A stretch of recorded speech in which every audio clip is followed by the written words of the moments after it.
আজকে আমার ধোলাউড়ের কুচিপাড়ার যুবকেরা যে তাফসির মাহফিল করেছে, এরা কৃতিত্বের একটা বহির প্রকাশ তারা তৈরি করেছে, ঠিক কিনা বলেন? এই যুবকরা চাইলে কিন্তু এখানে কনসার্ট দিতে পারতো কিনা, গান বাজনার আয়োজন করতে পারতো কিনা। যুবকদের কাজই তো বর্তমান এখন হয়ে গেছে এটা, গান বাজনা, অশ্লীল যাত্রা, থিয়েটার, কনসার্ট, ঠিক কিনা বলেন? কিন্তু এই কুচিপাড়ার ধোলাউড়ির সন্তানেরা কোরআনের বাগান সাজিয়েছে, এতে খুশি না বেজার? তাদের জন্য দোয়া করার দরকার আছে না নাই? আল্লাহ পাক তাদেরকে যেন ইসলামের জন্য হযরত ওমরের মতো কবুল করে, সকলেই বলি আল্লাহুম্মা আমিন। বুদ্ধি করে আমার আলোচনার বিষয় দিছি ইসলাম প্রচারে ও প্রসারে যুব সমাজের কি ভূমিকা। আমিও যুবক, প্রধান বক্তাও যুবক, আয়োজন করেছে যুবক, আলহামদুলিল্লাহ বলেন। তার মানে সব কথা যুবকদেরকে হবে, আপনারা বুড়ারা যারা আছেন আপনারা বোনাস, আলহামদুলিল্লাহ কন। যুবকদের গণজোয়ার চলতেছে, এই শতাব্দী তো বিজয় আর বিপ্লবের শতাব্দী, ঠিক কিনা বলেন? যেদিকেই তাকাচ্ছে আর যেদিকের খবর আসতেছে শুধুমাত্র বিজয়ের খবর, ঠিক কিনা বলেন? শুধুমাত্র একটা বিজয় বাকি আছে, এই দেশ কোরআন দিয়ে চলবে, এটা দেখতে শুধু বাকি আছে, ঠিক কিনা? এটাও হয়ে যাবে ইনশাল্লাহ। যে যুবকরা গান বাজনা ছেড়ে দিয়ে, যে যুবক এখন বাংলাদেশে কোরআনের মাহফিল সাজাতে পারে, সেই যুবকরা এই সমাজের মধ্যে নতুন একটা কোরআনের রাজ কায়েম করে নতুন বিপ্লবে ইতিহাস সৃষ্টি করবে, ঠিক কিনা মুসলমান? এই যুবকদের পক্ষে থাকার দরকার আছে না নাই? যুবক যায় যেই দিকে, বিজয় দৌড়ায় যুবকদের পিছনে, আলহামদুলিল্লাহ কোন। এই যুবকদের রক্ত ইসলামের জন্য দুর্গ হয়ে ওঠে, ঠিক কিনা বলেন? দেখেন না এক আবু সাইদ বুক পেতে এই জমিনে রক্ত দেওয়ার কারণে ফাসিস মুক্ত হয়েছে, ঠিক কিনা বলেন? আমার যে উসমান হাদি জীবন দিয়েছে, এর জীবন মানে একে যে কবরে রেখে দিয়েছি, এই উসমান হাদি কবরে রাখা মানে এই জমিনে কোরআনের রাজ কায়েমের বীজ আমরা রোপণ করেছি, ঠিক কিনা বলেন? ইনশাল্লাহ বলেন। কথা আছে সামনে, আগেই বললে তো সমস্যা, আস্তে আস্তে যাই, অনেক কথা বলবো, ইনশাল্লাহ কন। এখানে আসার এবং বসার তৌফিক দিয়েছে কে? বলেন, আওয়াজ করে বলবেন কে? কি শুনতে এসেছি? সবাই বলেন কি শুনতে এসেছি? সূরা বাকারার 105 নম্বর আয়াতের শেষের অংশে রব্বুল আলামিন বলেন, আল্লাহু ইয়াখতাসসু বিরহমাতিহি মান ইয়াশা ওয়াল্লাহু যুল ফাদলিল আযীম। আল্লাহু আকবার কোন। আল্লাহ পাক বলেন, আল্লাহু ইয়াখতাসসু বিরহমাতিহি, আমি আল্লাহ যাদেরকে পছন্দ করি তাদেরকে ইসলাম আর কোরআনের জন্য কবুল করি।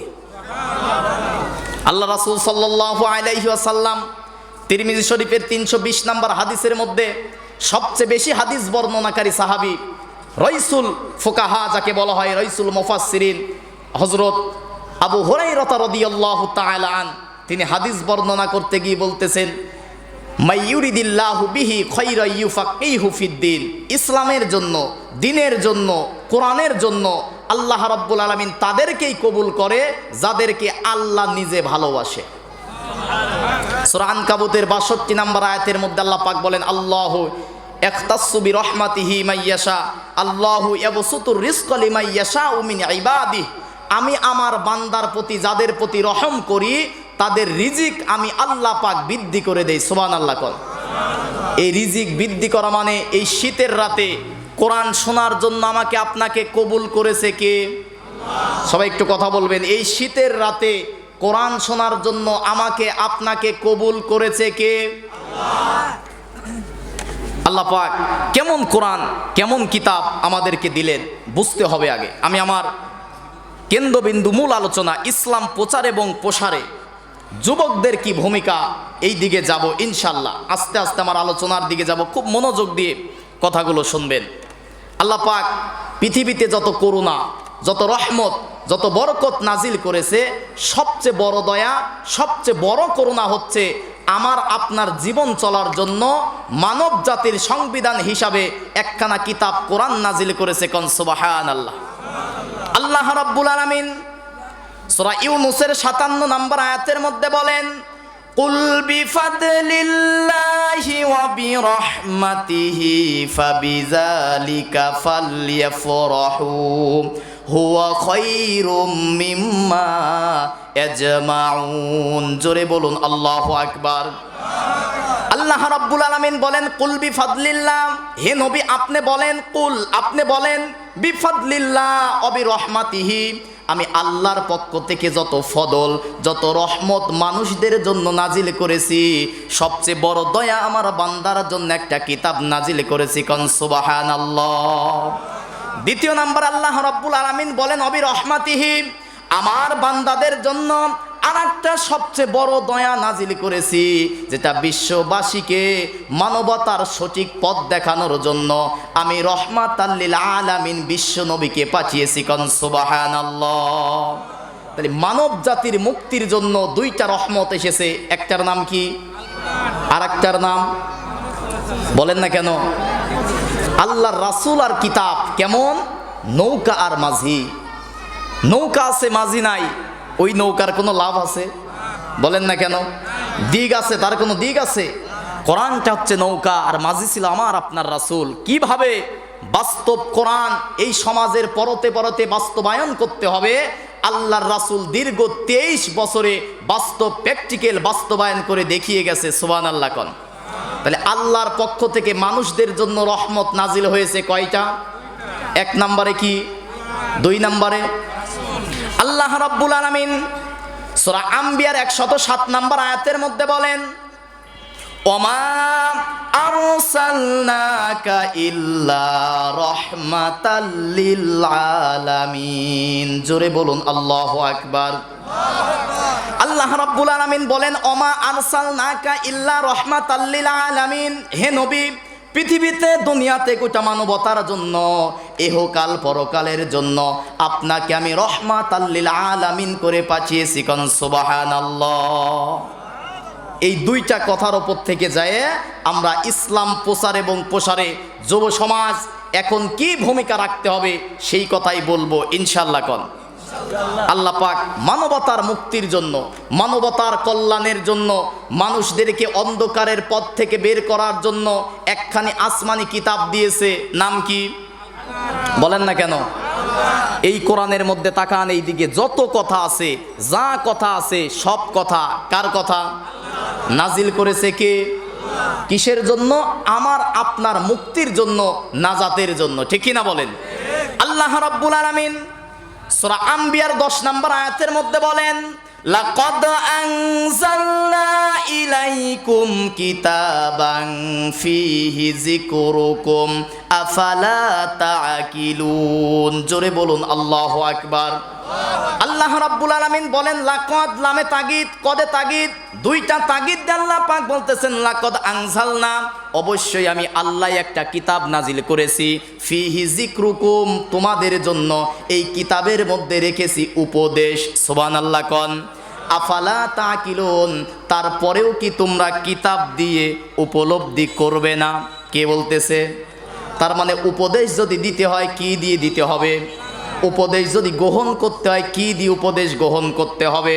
আল্লাহ রাব্বুল আলামিন কেমন কিতাব দিলেন? সূরা কাহাফের 1 নম্বর আয়াতের মধ্যে বলেন আলহামদুলিল্লাহিল্লাযী আনজালা আলা আবদিহিল কিতাবা ওয়া লাম ইয়াজআল লাহু ইওয়াজা। জোরে বলুন আল্লাহু আকবার।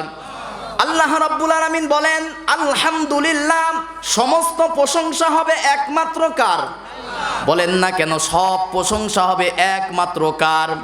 দুনিয়ার কোনো ব্যক্তি, কোনো পীর, কোনো হুজুর, কোনো বক্তা, কোনো আলেম, কোনো নেতা, এদের প্রশংসা হবে না। প্রশংসা পাওয়ার একচ্ছত্র মালিক কে?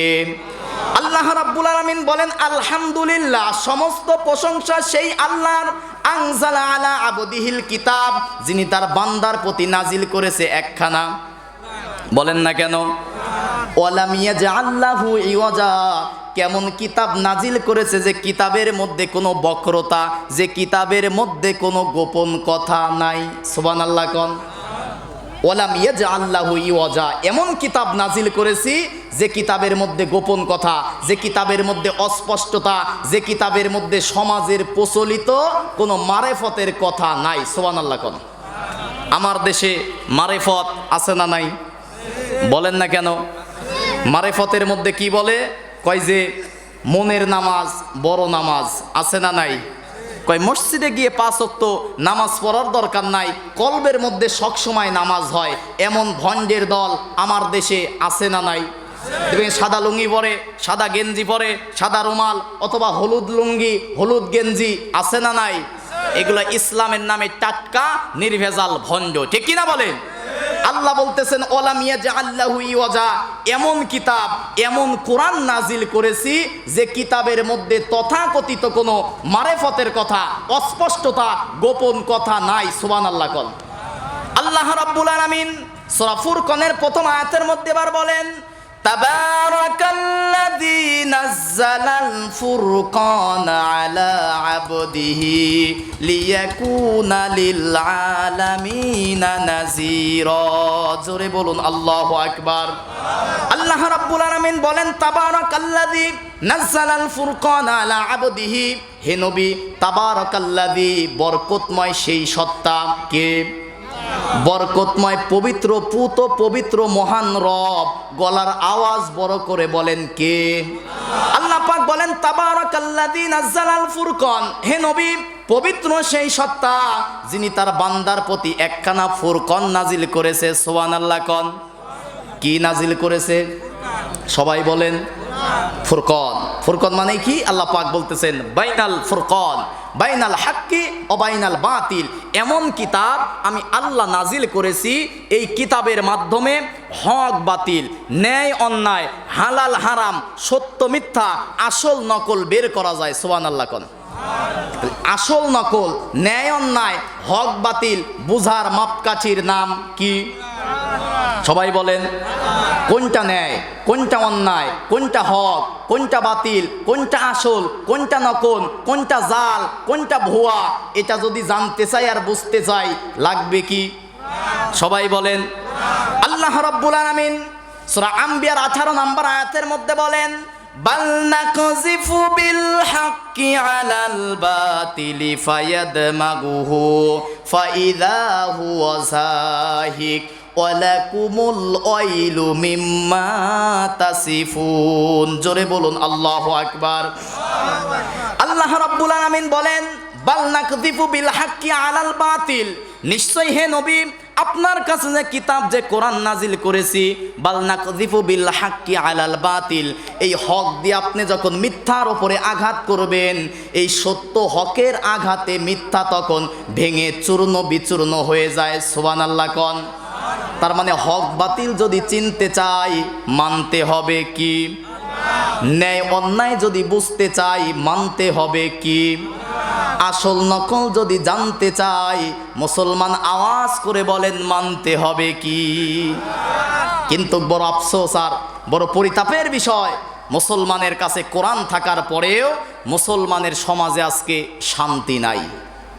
কথা বলেন না কেন? ইসলাম শান্তি দেওয়ার জন্য পৃথিবীতে এসেছে, ঠিক কিনা বলেন?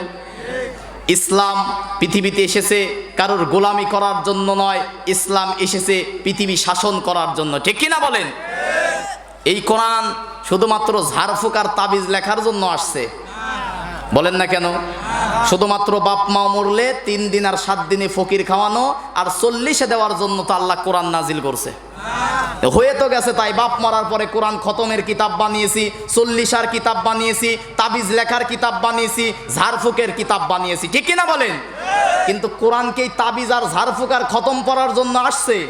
কোরআন আসছে গোটা পৃথিবীর মানুষকে মুক্তির পথ দেখানোর জন্য, গোটা পথ ভোলা জাতিকে সঠিক সরল সিরাতাল মুস্তাকিম জান্নাতের পথ দেখানোর জন্য আল্লাহ কোরআন নাজিল করেছে। সুবহানাল্লাহ কোন। কিন্তু মুসলমানকে যখন বলা হয় ভাই এই মসজিদে যেমন কোরআন চলে, মাদ্রাসায় যেমন কোরআন চলে, মুসলমানের দেশে কোরআন দিয়ে দেশ পরিচালিত করতে হবে, কিছু মুসলমান তখন মন খারাপ করে। কথা বলেন না কেন? আমি আপনি মুসলমান, আল্লাহ পাঠিয়েছে সংবিধান আল্লাহর কোরআন, মুসলমান যারা কোরআন মানবে। কোন মুসলমান কি কোরআনের আইন মানতে রাগ করতে পারে? বলেন না কেন রাগ করতে পারে? এই জমিন সৃষ্টি করেছে কে? আসমান সৃষ্টি করেছে কে? আমাকে আপনাকে সৃষ্টি করেছে কে? তাহলে হুকুম মানবো কার? আর আল্লাহর হুকুম কি? বলেন না কেন? আল্লাহর হুকুম কি? তাহলে সেই কোরআন মানার দরকার আমার আপনার আছে না নাই?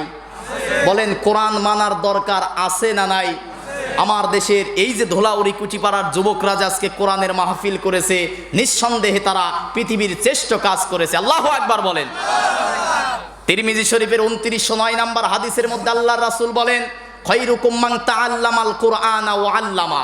পৃথিবীর মধ্যে ওই ব্যক্তি শ্রেষ্ঠ, পৃথিবীর মধ্যে ওই কাজ শ্রেষ্ঠ যে ব্যক্তি নিজে কোরআন শেখে এবং অন্যকে কোরআন শিখার ব্যবস্থা করে দেয়। সুবহানাল্লাহ কোন।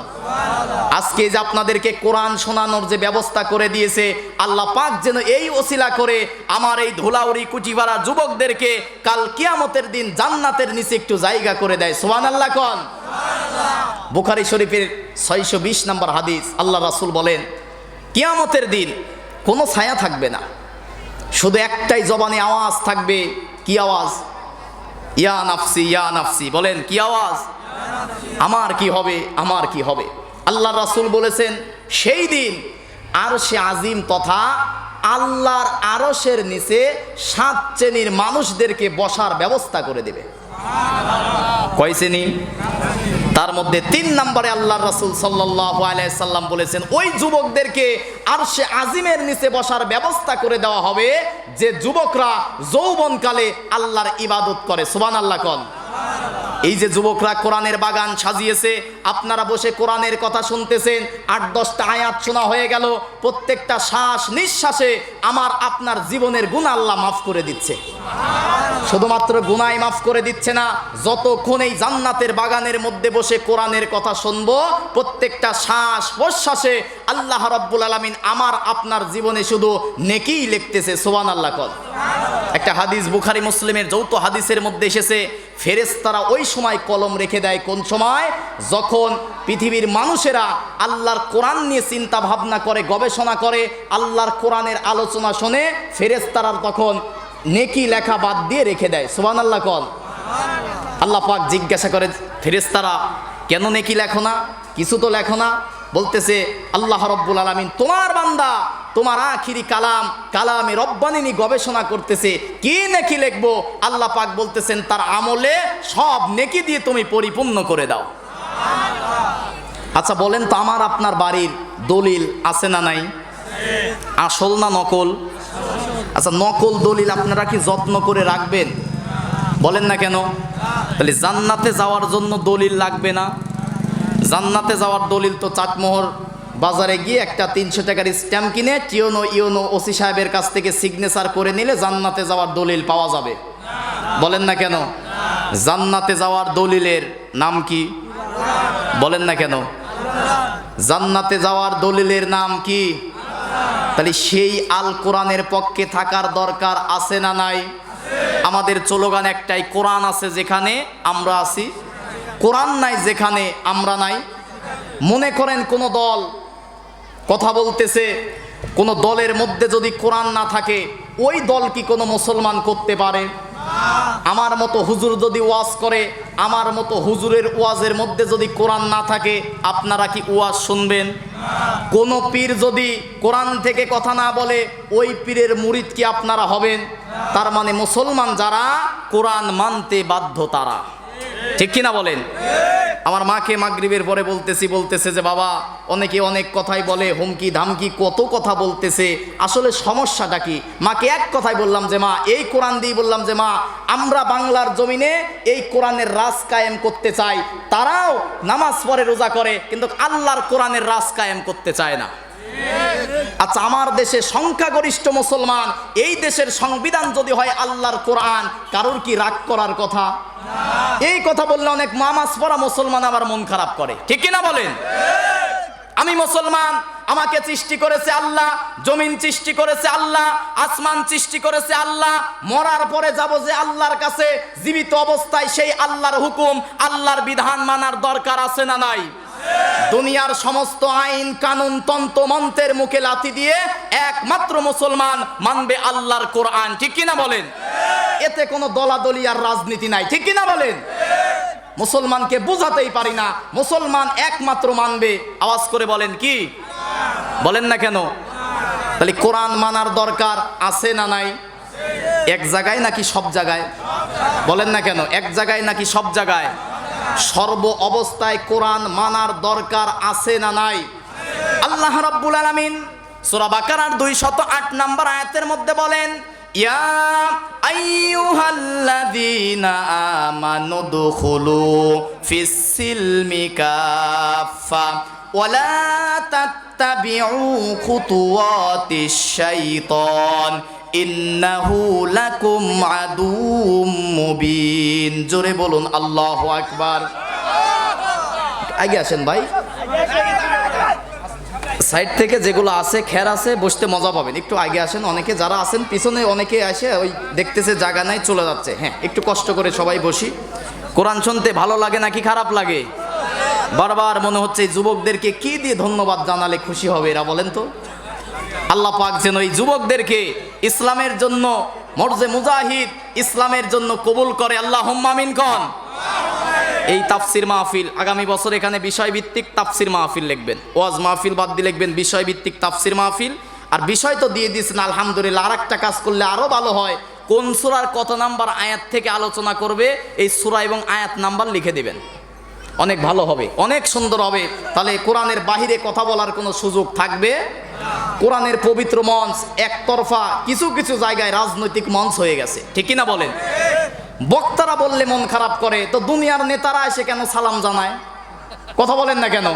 ওদের সালাম বন্ধ করেন, বক্তারাও রাজনীতি বন্ধ করবে, ঠিক কিনা বলেন?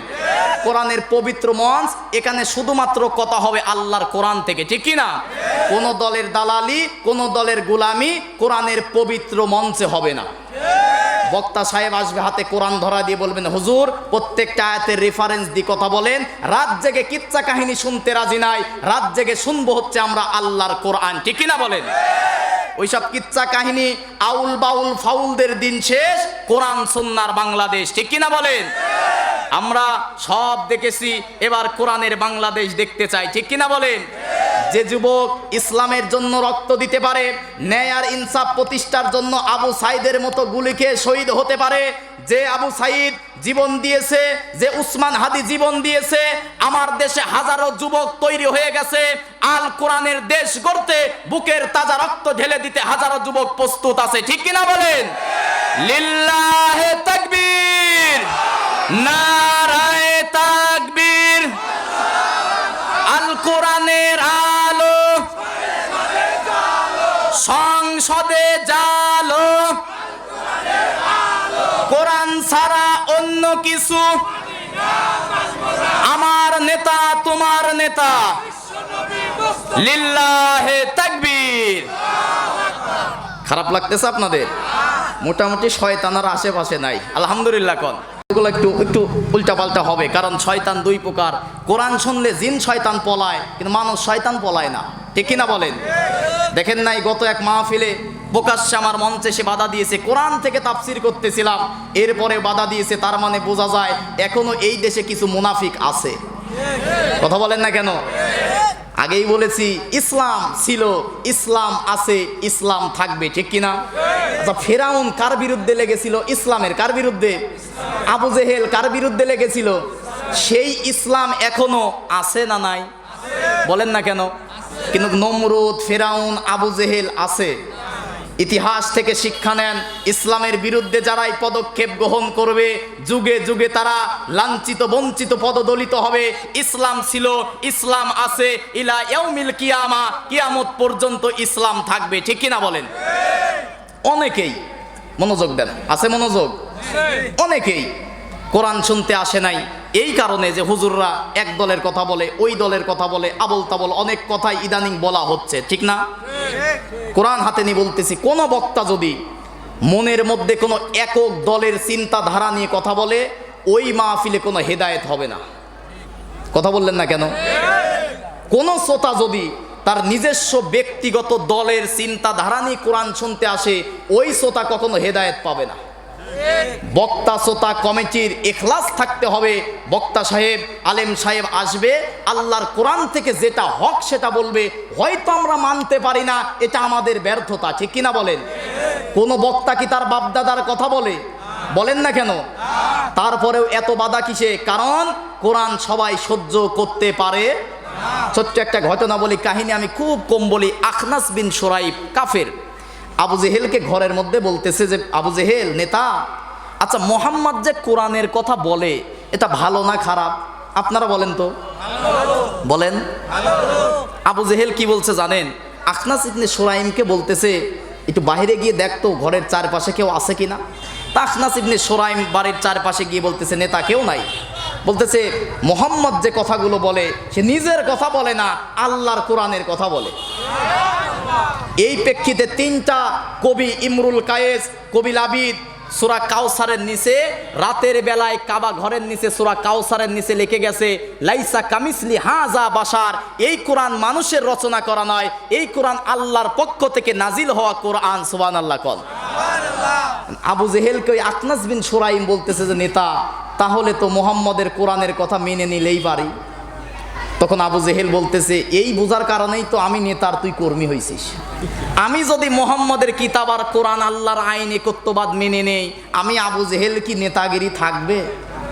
আজও দুনিয়াতে মুসলমান হক কোরআন সত্য জানার পরেও শুধুমাত্র ক্ষমতার লোভে পড়ে আল্লাহর কোরআন মানতে চায় না, ঠিক কিনা বলেন? আরে বেটা, তুই মুসলমান, নামাজ পড়িস, তোকে মানতে হবে আল্লাহর কোরআন, ঠিক কিনা? রাজনীতি কারে বলে? আমরা গরম হয়ে যাচ্ছে নাকি আলোচনা? আমরা রাজনীতি বুঝি না। জমিন যার, এই জমিনে আইন চলবে কার? বলেন, এই জমিন কার? জমিনে আইন চলবে কার? এইটা কি রাজনীতি ভাই? আমি মুসলমান, আপনি মুসলমান, আমাদের মরার পরে রেখে আসবে কবরে, মরার পরে যাব আল্লাহর কাছে। তাহলে এই 50, 60, 70 বছরে সব জায়গায় আল্লাহর বিধান, আল্লাহর কোরআন মানার দরকার আছে না নাই? আমরা শুধুমাত্র মসজিদ আর মাদ্রাসায় মানি, তাবিজ কবজ লেখার জন্য কোরআন মানি, ঝাড়ফুকের জন্য কোরআন মানি, রাষ্ট্র ব্যবস্থায় আমরা কোরআন মানতে চাই না, ঠিক কিনা বলেন?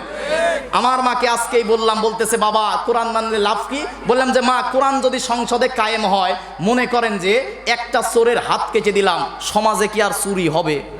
সূরা মাইদার 38 নম্বর আয়াতে আছে, সারিকো সারিকতু ফাকতাউ, চোর আর চুন্নি যদি সাক্ষী প্রমাণে ধরা পড়ে হাত কেটে দাও। আচ্ছা বিবেক দি বলেন, এই কোরআনের বিধান যদি সংসদে কায়েম হয়ে যায়, একটা চোরের হাত যদি বাইতুল মুকাররমের সামনে কেটে দেওয়া হয়, বাংলাদেশে কি আর চোর খুঁজে পাওয়া যাবে?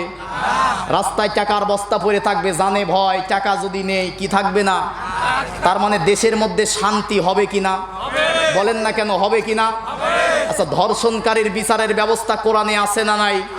ছোট্ট একটা কথা আপনাদেরকে মনে করে দেই, আজ থেকে 8 মাস আগে মাগুরায় 8 বছরের আসিয়া নামক একটা মেয়েকে ধর্ষণ করা হয়েছিল। আপনারা শুনছিলেন? চাটমোহরে মানব বন্ধন করা হয়েছে। 8 বছরের একটা মেয়েকে একই পরিবারের 3 জন ধর্ষণ করেছে, সাক্ষী প্রমাণে ধরাও পড়েছে। এই ঘটনা কি আপনারা শুনেছেন?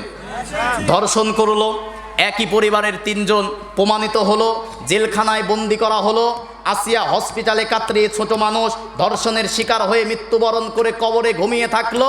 কিছুদিন পরে ওই 3 জন বদমাইশ ধর্ষণকারী জামিনে মুক্তি পেয়ে বাংলার স্বাধীন জমিনে ঘুরতেছে। সুবহানাল্লাহ নাকি আলহামদুলিল্লাহ নাকি নাউজুবিল্লাহ কোন? মানুষের তৈরি করা আইন থাকার কারণে প্রকাশ্যে দিবালোকে ধর্ষণ করার পরে প্রমাণিত হওয়ার পরেও যে মানুষের তৈরি করা আইন ফাঁসির কাস্টে ঝোলাতে পারে না, মুসলমান সেই আইনের মুখে লাথি মারে, ঠিক কিনা বলেন? প্রকাশ্যে প্রমাণিত হওয়ার পরেও কেন তার বিচার করা হলো না? তার মানে আল্লাহর আইন যদি সমাজে বাস্তবায়ন করা হয়, এদের একটারও কাল্লা থাকবে না। এই ভয়ে তারা আল্লাহর কোরআনের আইন বাস্তবায়ন করতে চায় না। আপনারা চান কিনা? আপনারা চান কিনা? এই কোরআন নাজিল করেছে কে? এই কোরআন হেফাজত করবে কে? তার মানে কোরআনের বিরোধিতা যতই করো ভাই, আমি তুমি থাকবো না। কোরআন ছিল, কোরআন আছে, কোরআন থাকবে, ঠিক কিনা বলেন?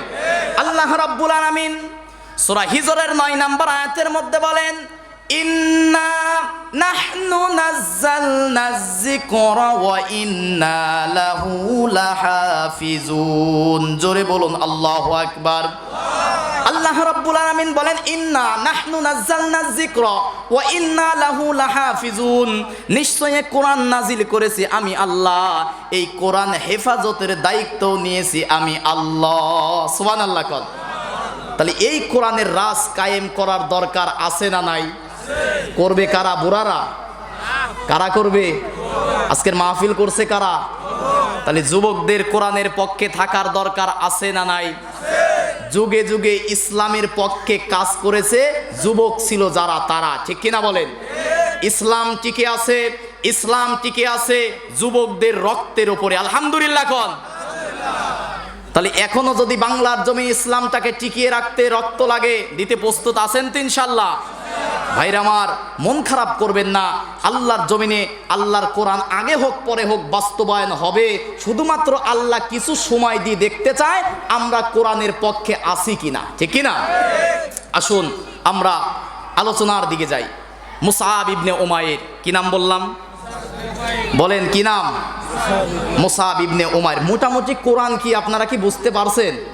আবার আসবো ছোট্ট ছোট্ট কিছু ঘটনার মাধ্যমে আজকে আমি আলোচনা করব। আর যদি 50 মিনিট আলোচনা করি থাকবেন আপনারা? খারাপ লাগতেছে আপনাদের? আস্তে আস্তে আসি।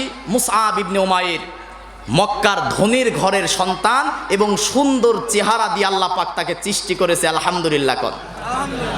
আল্লাহর রাসূল বলেছে, আল্লাহর রাসূল বলেছে মক্কায় মুসআব ইবনে উমাইরের মতো সুন্দর চুল আমি কাউরে দেখি নাই। আল্লাহর রাসূল বলেছে মুসআব ইবনে উমাইর যে আতর ব্যবহার করে, আমি মুহাম্মদ কখনো অন্য কাউকে এমন আতর ব্যবহার করা দেখি নাই। আলহামদুলিল্লাহ কোন। তাহলে গরিব ঘরের ছেলে না বড় লোকের ছেলে? তিনি সেই সময় যে পোশাকগুলো পরেছে, এমন পোশাক কেউ পরে নাই। মাও বড় লোক ছিল, বাবাও বড় লোক ছিল। মুসআব ইবনে উমাইর 20 বছর বয়স। এই মুসআব ইবনে উমাইর 20 বছরের যুবক, দারুল আরকামে আল্লাহর রাসূলের কাছে কোরআন শুনে গোপনে কালেমা পড়ে মুসলমান হয়ে গেছে। গোপনে গোপনে একত্ববাদের শিকার দেয়, গোপনে গোপনে আল্লাহর ইবাদত করে। একদিন হঠাৎ করে রাতের বেলা নামাজ আদায় করতেছে উসমান বিন তালহা। এই ঘটনা দেখার পরে দেখতেছে মুসআব ইবনে উমাইর নামাজ আদায় করতেছে। এইটা দেখার পরে তার মায়ের কাছে গিয়ে বলে, তোমার সন্তানকে আমি তো নামাজ পড়তে দেখেছি। পরের দিন সকালবেলা তার মা জিজ্ঞাসা করলো, মুসআব ইবনে উমাইর, তোমাকে নাকি রাতের বেলা নামাজ পড়তে দেখা গেছে, তুমি কি মুহাম্মদের ধর্ম গ্রহণ করেছো নাকি? নাউজুবিল্লাহ কোন। ধর্ম দিয়েছে কে? ধর্ম বলাটা আসলে হয় না, পরিপূর্ণ হয় না। জীবন ব্যবস্থা ইসলাম দিয়েছে কে? আচ্ছা, নবীর ইসলাম নাকি আল্লাহর ইসলাম? বলে নবীর ইসলাম নাকি আল্লাহর ইসলাম? নবীজিকে কাফেররা কি বলতো জানেন? এখন কিছু বলে, ও যে হুজুররা থাকবে মসজিদ মাদ্রাসায়, কেন রাজনীতি করার দরকার? এই কথার জবাব সূরা ফুরকানের 7 নম্বর আয়াতে আছে। আল্লাহ বলতেছেন, ওয়াকালু মালি হাযার রাসূল ইয়াকুলুত তুআমা ওয়া ইয়ামশি ফিল আরদ। আল্লাহ পাক বলতেছেন যে কাফেররা সেই সময় রাসূলদেরকে বলেছিল যে রাসূলরা ইয়াকুলুত তুআম, রাসূল হবে সে আবার খাওয়া দাওয়া করে কেন, হাট বাজারে যায় কেন, চলাফেরা করে কেন? রাসূল হবে মসজিদে থাকবে, আল্লাহ বিল্লাহ করবে। আমার দেশের কিছু মানুষ আছে, মোল্লা মুসল্লি যারা আছে, এরা মসজিদ মাদ্রাসায় থাকবে, এরা আবার রাজনীতি করে কেন? এমন কথা বলে কিনা? বলেন না কেন? মোল্লাদের রাজনীতি কিচ্ছু না। আজকে আপনারা ঘোষণা দেন আল্লাহর কোরআন দিয়ে দেশ পরিচালনা করবে, আমরা রাজনীতি বাদ দিয়ে আপনাদের পিছনে স্লোগান দেব। ঠিক কিনা? কারণ আমরা মুসলমান, রাজনীতি দলাদলি বুঝি না। আমরা সর্ব অবস্থায় মানতে চাই কি? বলেন, সর্ব অবস্থায় মানতে চাই কি? এই মুসআব ইবনে উমাইর দারুল আরকামে গোপনে কোরআন শুনে মুসলমান হয়ে গেছে। এইটা তার মা জানার পরে খাওয়া দাওয়া বন্ধ, পোশাক আশাক বন্ধ, ঘরের মধ্যে বন্দি করে রেখেছে। এই মুসআব ইবনে উমাইর ঘরের মধ্যে বন্দি করে রাখার পরে দীর্ঘদিন পরে ঘর থেকে পালিয়ে গোপনে তিনি রাসূলের দরবারে আসলেন। রাসূলের কাছে বললেন, ইয়া রাসূলুল্লাহ, কালেমা গ্রহণ করার কারণে, লা ইলাহা ইল্লাল্লাহ, এক আল্লাহর দাসত্ব মেনে নেওয়ার কারণে আমার মা, আমার বাবা তাদের সমস্ত সম্পদ থেকে আমাকে বঞ্চিত করে দিয়েছে। মুসআবের শরীরে ছিল দামি পোশাক, সুগন্ধি ব্যবহার করত। এই মুসআব ইসলামের জন্য সব ছেড়ে দিয়েছে। আর আমার দেশের যুবকরা ইসলামের জন্য নেশা ছাড়তে পারে না। বলেন না কেন? আমার দেশের যুবকগুলো 2টা কারণে ধ্বংস হয়েছে। তার 1 নাম্বার কারণ হচ্ছে কি? বলেন না কেন? এই মোবাইলের মধ্যে আবার আরেকটা যন্ত্র আছে, তার নাম হচ্ছে নেশা। কি? আমার দেশের যুবকেরা বিছানায় ঘুমিয়ে দিন কায়েমের স্ট্যাটাস দেয় ফেসবুকে। দিন কায়েম কি ফেসবুকের স্ট্যাটাস দিয়ে হবে? দিন কায়েমের জন্য আবু সাইদের মতো বুকের সিনা টান টান করে রাজপথে দাঁড়াতে হবে। ঠিক কিনা বলেন? ন্যায় আর ইনসাফ প্রতিষ্ঠা করার জন্য উসমান হাদির মতো রাজপথে দাঁড়াতে হবে, ঠিক কি না? মুসাব ইবনে উমাইর তোমার সে ধনির দুলাল ছিল, সেই সময় যে পোশাক পরেছে মক্কার কোনো বাপের বেটা পরে নাই, যে সুগন্ধি ব্যবহার করেছে কোনো মায়ের বেটা সেই সময় পরে নাই কো। এরপরেও কালেমার দাওয়াত, ইসলামের দাওয়াত গ্রহণ করার কারণে বাপের ধন সম্পদ লাথি দিয়েছে শুধুমাত্র কোরআনের জন্য, ঠিক কি না? গ্রহণ করেছিল লা ইলাহা, বলেন লা ইলাহা। আমার দেশে তো লা ইলাহা এই কালেমা তো ভিক্ষা করার কালেমা বানাইছে। ফকিররা এসে কি বলে যে লা ইলাহা ইল্লাল্লাহ মা সাজ্জা ভিক্ষা দাও। এই কালেমা কি ভিক্ষা করার কালেমা? এই লা ইলাহা ইল্লাল্লাহ মানে হচ্ছে একটা বিপ্লব। আল্লাহু আকবার বলেন। পড়েন তো আপনারাও সকাল সন্ধ্যায় লা ইলাহা ইল্লাল্লাহু মুহাম্মাদুর, বলেন লা ইলাহা ইল্লাল্লাহু মুহাম্মাদুর রাসূলুল্লাহ। কি অর্থ বুঝলেন? লা ইলাহা ইল্লাল্লাহ, এক কোন ইলাহ নাই কে ছাড়া, বলেন কোন ইলাহ নাই কে ছাড়া। কোন ইলাহ নাই মানে কি? কারোর কোনো আইন চলবে না, দাসত্ব চলবে না, গোলামি চলবে না, হুকুম চলবে না, আইন চলবে না। একমাত্র আইন, একমাত্র হুকুম চলবে কার? বলেন দুনিয়াতে একমাত্র হুকুম চলবে কার? সেই কোরআনের বিধান, সেই আল্লাহর হুকুম কোরআন মানার দরকার আছে না নাই? এখান থেকে ঘটনা রেখে গেলাম, এই কোরআন কেন এসেছে জানার দরকার আছে না নাই? কোরআন এসেছে তাবিজ লেখার জন্য, বলেন না কেন? ঝাড়ফুঁক করার জন্য। বৌমার নাকের ফুল কানের দুল হারায় গেছে, ইমাম সাহেবের কাছে সে পানি পড়া দিয়ে চোর ধরে বের করার জন্য, নাকের ফুল কানের দুল বের করার জন্য আল্লাহ কোরআন দিয়েছে। কেন কোরআন দিয়েছে? সূরা ইব্রাহিমের 1 এবং 2 নম্বর আয়াত। আল্লাহ রাব্বুল আলামিন বলেন, খুব মনোযোগ দিয়ে শুনবেন, আল্লাহ পাক বলেন আলিফ লাম রা কিতাবুন আনজালনাহু ইলাইকা লিতুখরিজান নাসা মিনাজ যুলুমাতি ইলান নূর বিইজনি রাব্বিহিম ইলা সিরাতিল আজিজিল হামিদ। জোরে বলুন আল্লাহু আকবার। আল্লাহ রাব্বুল আলামিন বলেন আলিফ লাম রা হরফে মুকাত্তাআত, এর একমাত্র অর্থ জানে কে? বলেন আলিফ লাম মিম, এইগুলোর একমাত্র অর্থ জানে কে? কিন্তু আমার দেশের কিছু পীরের নামে ভণ্ড, অলির নামের ভণ্ড দরবেশ বের হয়েছে, আলিফ লাম মিমের ব্যাখ্যা করে, আছে না নাই? কোরআনের মধ্যে আল্লাহ পাক 2টা ভাগে আয়াত করেছে, একটা হচ্ছে আয়াতে মুহকামাত আর একটা হচ্ছে আয়াতে মুতাশাবিহাত। অনেকে ব্যাখ্যা করে বলে যে আলিফতে আল্লাহ, মিমতে মোহাম্মদ আর লামতে হচ্ছে জিব্রাইল। নাউজুবিল্লাহ কোন। এই আলিফ লাম মিম, আলিফ লাম র, হা মিম, ইয়াসিন, এগুলোর একমাত্র অর্থ জানে কে? বলেন এগুলোর একমাত্র অর্থ জানে কে? আল্লাহ রাব্বুল আলামিন। এরপরে বলতেছেন কিতাবুন আনজালনা, এটা এমন একটি কিতাব তোমাদের জন্য নাজিল করেছি, লিতুখরিজান নাসা মিনাজ যুলুমাতি ইলান নূর। এই কিতাবে কোরআনটা নাজিল করেছি মানুষদেরকে অন্ধকার থেকে আলোর পথ দেখানোর জন্য। সুবহানাল্লাহ কোন। অন্ধকার থেকে আলোর পথ মানে রাতের অন্ধকার নয়, পানির নিচের অন্ধকার নয়, ঘরের মধ্যে জানালা দরজা বন্ধ করলে অন্ধকার নয়, এই লাইট বন্ধ করে দিলে যে অন্ধকার, এই অন্ধকার নয়। আল্লাহ পাক বলতেছেন এই জুলুমাত মানে মানুষের তৈরি করা নিয়ম নীতি, মানুষের তৈরি করা আইন কানুন, মানুষের তৈরি করা মতাদর্শবাদ দিয়ে একমাত্র আমি আল্লাহর বিধান মানার জন্য কোরআন নাজিল করেছি। কোন সুবহানাল্লাহ। তার মানে জুলুমাত মানে আল্লাহ বাদে মানুষের তৈরি করা নিয়ম নীতি, মানুষের তৈরি করা আইন কানুন, মানুষের তৈরি করা তন্ত্রমন্ত্র সব হচ্ছে অন্ধকার। একমাত্র আলোর পথ হচ্ছে কিসের পথ? বলেন না কেন?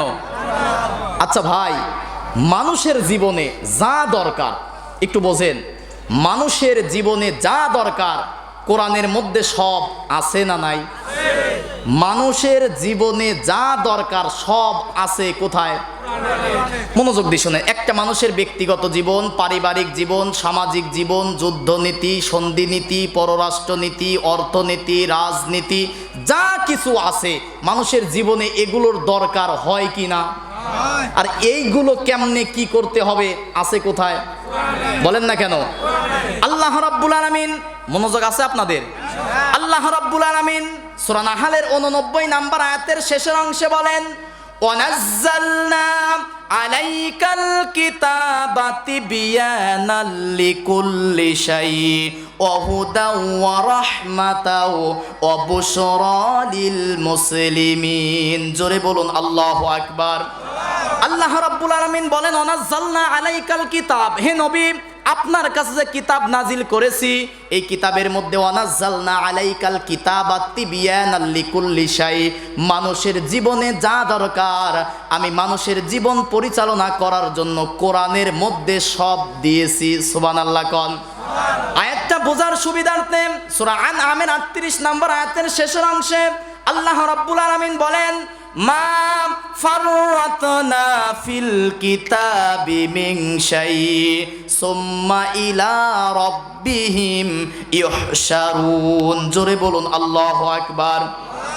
আল্লাহ পাক বলেন মা ফাররাতনা ফিল কিতাব, মানুষের জীবনে দরকার এমন কোনো ছোট বিষয় নাই যেটা আমি আল্লাহ কোরআনের মধ্যে লিপিবদ্ধ করি নাই। সুবহানাল্লাহ কোন। মা ফাররাতনা ফিল কিতাব, মানুষের জীবনে দরকার, কথা কি বুঝতে পারতেছেন? মানুষের জীবনে দরকার এমন কোনো ছোট বিষয়ও নাই যেটা আমি আল্লাহ কোরআনের মধ্যে লিপিবদ্ধ করি নাই। সুবহানাল্লাহ কোন। তাহলে মানুষের জীবনে ব্যক্তিগত জীবন, পারিবারিক জীবন, সামাজিক জীবন, যুদ্ধনীতি, সন্ধিনীতি, পররাষ্ট্রনীতি, রাজনীতি আছে না নাই? তাহলে সব কিছুর ব্যাখ্যা আছে কোথায়? আল্লাহ রাব্বুল আলামিন সূরা নাহলের 44 নম্বর আয়াতের মধ্যে বলেন ওয়া আনজালনা ইলাইকাজ যিকরা লিতুবাইয়িনা লিন-নাসি মা নুজ্জিলা ইলাইহিম ওয়া লাআল্লাহুম ইয়াতাফাক্কারুন। জোরে বলুন আল্লাহু আকবার। আল্লাহ রাব্বুল আলামিন বলেন হে নবী ওয়া আনজালনা ইলাইকা যিকরা লিতুবাইয়িনা লিন-নাস, দুনিয়ার মানুষ যখন আপনার কাছে বিভিন্ন সমস্যা নিয়ে আসবে, বলেন তো মানুষের জীবনে সমস্যা আছে না নাই? আল্লাহ রাব্বুল আলামিন বলেন মানুষ যখন তার ব্যক্তিগত জীবন, পারিবারিক জীবন, সামাজিক জীবন, রাষ্ট্রীয় জীবন বিভিন্ন সমস্যা নিয়ে আপনার কাছে আসবে, আপনি তখন মস্তিষ্ক প্রসূত কোনো কথা বলবেন না, আপনার চিন্তাধারা দিয়ে কোনো কথা বলবেন না, সব সমস্যার সমাধান দিবেন কি দিয়া? আল্লাহ রাব্বুল আলামিন সূরা ফুরকানের 33 নম্বর আয়াতের মধ্যে বলেন ওয়ালা ইয়াতুনাকা বিমাসালিন ইল্লা জিনাকা বিল হাক্কি ওয়া আহসানা তাফসীরা। জোরে বলুন আল্লাহু আকবার। আল্লাহ রাব্বুল আলামিন বলেন ওয়ালা ইয়াতুনাকা বিমাসাল, হে নবী পৃথিবীর মানুষের জন্য যা দরকার সব মাসাল দিয়েছি কোরআনের মধ্যে। সুবহানাল্লাহ কোন। একটু তাকিতুকি করতেছেন কি? খারাপ লাগতেছে আপনাদের? একটু মনোযোগ দিয়ে। পৃথিবীর মানুষের ওয়ালা ইয়াতুনাকা বিমাসাল, হে নবী কোরআনের মধ্যে সব কিছুর মাসাল সমাধান এই কোরআনের মধ্যে দিয়েছি। সুবহানাল্লাহ কোন। আল্লাহ রাব্বুল আলামিন সূরা হাশরের 21 নম্বর আয়াতের শেষের অংশে বলেন ওয়াতিলকাল আমসালু নাদরিবুহা লিন্নাসি লাআল্লাহুম ইয়াতাফাক্কারুন। জোরে বলুন আল্লাহু আকবার। আল্লাহ পাক বলেন ওয়াতিলকাল আমসাল, হে নবী কোরআনের মধ্যে সব কিছুর ব্যাখ্যা করেছি লাআল্লাহুম ইয়াতাফাক্কারুন, এই কোরআন দিয়ে যেন মানুষ একটু চিন্তা ভাবনা করে। সুবহানাল্লাহ কোন। তাহলে চিন্তা ভাবনা করব কি দিয়া? বলেন না কেন? আমার দেশে লালনের জীবনী নিয়ে চিন্তা ভাবনা হয়, আল্লাহর কোরআন নিয়ে চিন্তা ভাবনা হয় না, ঠিক কিনা বলেন? আফসোস আর বড় পরিতাপের বিষয়, সকাল সন্ধ্যা মসজিদে বাবার লেখা কিতাবের তালিম হয়, আল্লাহর কোরআনের তালিম হয় না। কথা বললেন না কেন? আছে না বিভিন্ন কিতাব, নাম বলতে চাই না, মসজিদে ওইসব কিতাবের তালিম অবসরে দেন, কিন্তু তালিম দিতে হবে কিসের ভাই? আচ্ছা বাবার লেখা দাদার লেখা কিতাব দিয়ে কি মানুষের মুক্তি আশা করা যায়? আমার আল্লাহ কি বলেছে, আমার রাসূল কি করেছে, সেটার নামই ইসলাম, ঠিক কিনা বলেন? আমার আল্লাহ সব বলেছে কোথায়? আর আমার রাসূল সব 23 বছরে বাস্তবায়ন করেছে এই কোরআনের কথাগুলো, ঠিক কিনা বলেন? তার মানে কোরআন হচ্ছে থিওরি আর এই প্র্যাকটিক্যাল কোরআন হচ্ছে আমার আপনার নবী। সুবহানাল্লাহ কোন। আল্লাহ রাব্বুল আলামিন এই কথাটাই সূরা ফুরকানের 33 নম্বর আয়াতের মধ্যে বলেন ওয়ালা ইয়াতুনাকা বিমাসালিন ইল্লা জিনাকা বিল হাক্কি ওয়া আহসানা তাফসীরা। জোরে বলুন আল্লাহু আকবার। আল্লাহ পাক বলতেছেন ওয়ালা ইয়াতুনাকা বিমাসাল, হে নবী যে মাসাল আমি কোরআনের মধ্যে দিয়েছি বিল হক সত্য সহকারে, ও আহসানা তাফসীরা, দুনিয়ার মানুষ যখন আসবে আপনি তখন কোরআন থেকে জাতির মানুষদেরকে সহজ সমাধান করে দিবেন। কোন সুবহানাল্লাহ। একটা স্লোগান আমরা দিয়েছি যে সব সমস্যার সমাধান দিতে পারে। বলেন সব সমস্যার সমাধান দিতে পারে। আচ্ছা, এইটা কি কোনো দলের বানানো স্লোগান? এটা কি সূরা বনী ইসরাইলের ৮২ নাম্বার আয়াতের সরল অর্থ। আল্লাহু আকবার কোন। কোন সূরা? বলেন কোন সূরা? আয়াত নাম্বার ৮২ নাম্বার আয়াতের সরল অর্থ সব সমস্যার সমাধান দিতে পারে আল্লাহ রাব্বুল আলামিন। এই সূরা বনী ইসরাইলের ৮২ নাম্বার আয়াতের মধ্যে বলেন وَنُنَزِّلُ مِنَ الْقُرْآنِ مَا هُوَ شِفَاءٌ وَرَحْمَةٌ لِّلْمُؤْمِنِينَ وَلَا يَزِيدُ الظَّالِمِينَ إِلَّا خَسَارًا। জোরে বলুন আল্লাহু আকবার। আল্লাহ রাব্বুল আলামিন বলেন ওয়ানুনাজ্জিলু মিনাল কুরআন, হে নবী আপনার কাছে দীর্ঘ 23 বছর সময় নিয়ে যে কোরআন নাজিল করেছি, খেলা করার জন্য নয়, তামাশা করার জন্য নয়, মা হুয়া শিফা, পৃথিবীর মানুষের সব সমস্যার সমাধান দেওয়ার জন্য আমি আল্লাহ রাব্বুল আলামিন কোরআন নাজিল করেছি। কোন সুবহানাল্লাহ। তাহলে সব সমস্যার সমাধান দিতে পারে। সবাই বলেন সব সমস্যার সমাধান দিতে পারে। বুড়া মানুষের সমস্যার সমাধান আছে না নাই? বুড়া মানুষের সমস্যার সমাধান কি? বুড়াকালে ছেলে মেয়ে বাপ মারে ভাত কাপড় দিতে চায় না। কথা কন না কে? এই সমস্যার সমাধান মনে হয় কোরআনে নাই। আবার যুবকরা একটু যুবক বয়স একটু আউল ফাউল হয়, কোথায় কোন দিকে তাকায়, এরপরে রাত 12টার পরে কার মেরে SMS করে, ওই কথা তো কোরআনে নাই। সব সমস্যার সমাধান আছে কোথায়? বলেন না কেন? তার মানে আমাদের সংবিধানের নাম কি? বলেন না কেন? সব জায়গায় কোরআন মানার দরকার আছে না নাই? তাহলে সমাধান একটা কোরআন থেকে নেই যে বুড়ে বাপ মায়েরে সন্তানেরা ভাত কাপড় দিতে চায় না, কোরআন একটু সমস্যার সমাধান করে দাও, মনে হয় কোরআনের মধ্যে নাই। আল্লাহ রাব্বুল আলামিন সূরা বনী ইসরাইলের 23 নম্বর আয়াতের মধ্যে বলেন ওয়াকাদা রাব্বুকা আল্লা তা'বুদু ইল্লা ইয়্যাহু ওয়া বিল ওয়ালিদাইনি ইহসানা। জোরে বলুন আল্লাহু আকবার। আল্লাহ রাব্বুল আলামিন বলেন ওয়াকাদা, আমি আল্লাহ লিখিত করলাম। সুবহানাল্লাহ কোন। আচ্ছা বলেন তো, বলা কথার চেয়ে লিখিত কথার দাম কম না বেশি? বলা জিনিসের চেয়ে লেখা জিনিসের গুরুত্ব কম না বেশি? আল্লাহ রাব্বুল আলামিন এখানে যদি বলতো ওয়াকালা আল্লাহ তা'বুদু, আমি আল্লাহ বলতেছি হয়ে যেত, কিন্তু আল্লাহ পাক বলতেছেন ওয়াকাদ, আমি আল্লাহ লিখিত করলাম। তার মানে লেখা জিনিসের গুরুত্ব কম না বেশি? আর আল্লাহর হুকুম মানা আমার আপনার জন্য নফল, সুন্নাত। আল্লাহর হুকুম মানা কি? আল্লাহ রাব্বুল আলামিন বলেন ওয়াকাদ, আমি আল্লাহ লিখিত করলাম আল্লাহ তা'বুদু ইল্লা ইয়্যা, একমাত্র তোমরা ইবাদত করবে কার? আমরা একমাত্র ইবাদত করব কার? প্রশ্ন আসতে পারে হুজুর ইবাদত আল্লাহর করব কেন? যুবক মানুষ রক্ত গরম, ঠিক মতো মসজিদে যায় না, আছে না নাই? কিন্তু আল্লাহর রাসূল বলেছেন ওই যুবকদেরকে আরশে আজিমের নিচে ছায়া দান করবে। 3 নাম্বার পয়েন্টে আছে যে যুবক, যে ব্যক্তি যৌবনকালটা মসজিদের সাথে লাগিয়ে রেখেছে, যৌবনকালে ইবাদত করেছে, আসরের নামাজের পরে মাগরিবের নামাজের জন্য মনটা ছটফট করেছে, এমন যুবকদেরকে কাল কিয়ামতের কঠিন মুসিবতের দিনে আরশে আজিমের নিচে জায়গা করে দেবে। সুবহানাল্লাহ কোন। আল্লাহ রাব্বুল আলামিন বলেন আমি আল্লাহ লিখিত করলাম। মনোযোগ দেন, কি হলো? খারাপ লাগতেছে নাকি? পয়েন্টের দিকে যাচ্ছি তো ইনশাল্লাহ। খারাপ লাগলে বলেন, বক্তা নিয়ে আসো। আল্লাহ পাক বলতেছেন আমি আল্লাহ লিখিত করলাম। আল্লাহর হুকুম শোনার দরকার আছে না নাই? আল্লাহ রাব্বুল আলামিন বলেন কি লিখিত করলাম শোনো, আল্লাহ তা'বুদু ইল্লা ইয়্যা, একমাত্র তোমরা ইবাদত করবে কার? আমরা ইবাদত করব কার? ইবাদত মানে হুকুম, দাসত্ব, গোলামি, আইন মানা। আমরা আইন মানব কার? হুকুম মানব কার? দাসত্ব করব কার? নিয়ম নীতি অনুসরণ করব কার?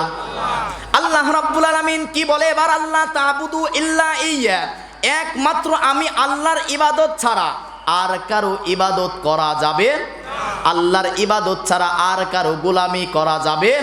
আল্লাহ ছাড়া কারোর আইন মানা যাবে? আল্লাহ ছাড়া কারোর দাসত্ব করা যাবে? আল্লাহ ছাড়া কারোর কাছে মাথা নত করা যাবে? কিন্তু আমার দেশে কপাল পোড়া মুসলমান মসজিদে গিয়ে মাথা নত করে না, ভণ্ড পীরের দরবারে মাজারে গিয়ে মাথা নত করে। আছে না নাই? মাথা নত করতে হবে একমাত্র কার দরবারে? বলেন না কেন? আল্লাহর নাম নিতে কি লজ্জা করে নাকি? আওয়াজ করে বলেন আমাদের রব কে? আল্লাহর নাম জোরে করে নেন, আল্লাহু আকবার। এই মাথা নত করব কার কাছে?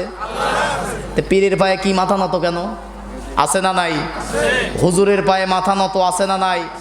মাজারে মাথা নত আছে না নাই? অনেকে আমাদেরকে বলে যে আমরা পীর আর মাজার বিরোধী। পীর আর মাজার বিরোধী নয়, আমরা বলি আমাদের কবর জিয়ারত করতে হবে, কিন্তু কবরে সেজদা করা যাবে? কবর জিয়ারত করতে হবে, কিন্তু কবরে সেজদা করা যাবে? কোনো মাজারে, কোনো পীরের পায়ে, কোনো হুজুরের পায়ে, কোনো বক্তার পায়ে, কোনো আলেমের পায়ে, কোনো অলির পায়ে, কোনো কুতুবের পায়ে, কোনো দরবেশের পায়ে, কোনো সুফির পায়ে, এমনকি শ্বশুর শাশুড়ির পায়ে হাত দিয়ে সালাম করা জায়েজ? মাথা নত করা তো অনেক দূরের কথা, ঠিক কিনা? পিছনে দৌড়িয়ে পড়াশোনা বাদ দিয়ে জীবন যৌবন ক্যারিয়ার নষ্ট করে, আর নেতার ছেলে বিদেশে পড়াশোনা করে এসে নেতা হয়। কথা বলেন না কেন? আর আমার দেশের সন্তানেরা রাতের পরে রাত এদের পিছনে ঘুরে ঘুরে পদ পদবীর আশায় জীবন যৌবন নষ্ট করে, ছাত্র জীবন নষ্ট করে ফেলতেছে, ঠিক কিনা বলেন? আল্লাহ পাক আমার যুবকদেরকে হেফাজত করুক, আল্লাহুম্মা আমিন কন। হযরত হানজালার কথা মনে পড়ল। আহারে, জলিলুল কদর সাহাবী, যুবক সাহাবী, 26 বছর বয়স। আল্লাহু আকবার। 26 বছরের বুড়া মানুষ তো নাকি? দাঁত পড়ে গেছে। হানজালা রাদিয়াল্লাহু তাআলা বিবাহ করেছে, বাসর সজ্জা হয়েছে, গোসল ফরজ হয়ে গেছে, গোসলে দাঁড়িয়েছে, স্ত্রী পানি রেডি করে ফেলেছে, রাস্তার পাশ দিয়ে বলতেছে যে কুতিলা মোহাম্মদ, মোহাম্মদকে হত্যা করা হয়েছে। আচ্ছা, এখন যদি বলা হয় রাসূলকে হত্যা করা হয়েছে, সেই সময় যদি আপনি থাকতেন আপনার কি কেমন কষ্ট লাগতো? বলেন না কেন? এখন রাসূলকে বলা হবে না যে হত্যা করা হয়েছে, কিন্তু মাঝে মাঝে দেখা যায় কিছু উল্লুক্কা পাঠা আমার রাসূলের চরিত্র নিয়ে কথা বলে, আমার রাসূলের চরিত্র নিয়ে উল্টা পাল্টা মন্তব্য করে, ইসলাম আর কোরআনকে নিয়ে তারা গালিগালাজ করে। আছে না নাই? তাহলে সেই হানজালার মতো ফরজ গোসল বাদ দিয়ে, হানজালার মতো ঈমান নিয়ে রাসূলের সম্মান রক্ষার্থে নাস্তিক আর মুরতাদের বিরুদ্ধে প্রতিবাদ করতে হবে, ঠিক কিনা বলেন? এই ৯৬% মুসলমানের দেশে কোরআন সুন্নাহর বিরুদ্ধে কোনো কথা বলতে দেওয়া হবে না, ঠিক কিনা? দেখেন নাই একটা বাউল বলছে কুল আউযু বিরব্বিন নাস মালিকিন নাস ইলাহিন নাস, আল্লাহ নাকি নাচতে বলছে। নাউযুবিল্লাহ কোন। এটা কি কোরআনের সাথে বেয়াদবি নয়? বলেন না কেন? কোরআনের সাথে কি এটা বেয়াদবি নয়? মুসলমানের দেশে, এরপরেও তার জন্য আবার উকিলও আছে, এর জামিনের জন্য আবার এই দেশে আইনও আছে। নাউযুবিল্লাহ কোন। আমরা চাই যে কেন না হয়, যে দলের যত বড়ই নেতা হোক না কেন, কোরআন সুন্নাহর বিরুদ্ধে যারাই কথা বলবে তাদের সাথে আমাদের কোনো সম্পর্ক থাকতে পারে না।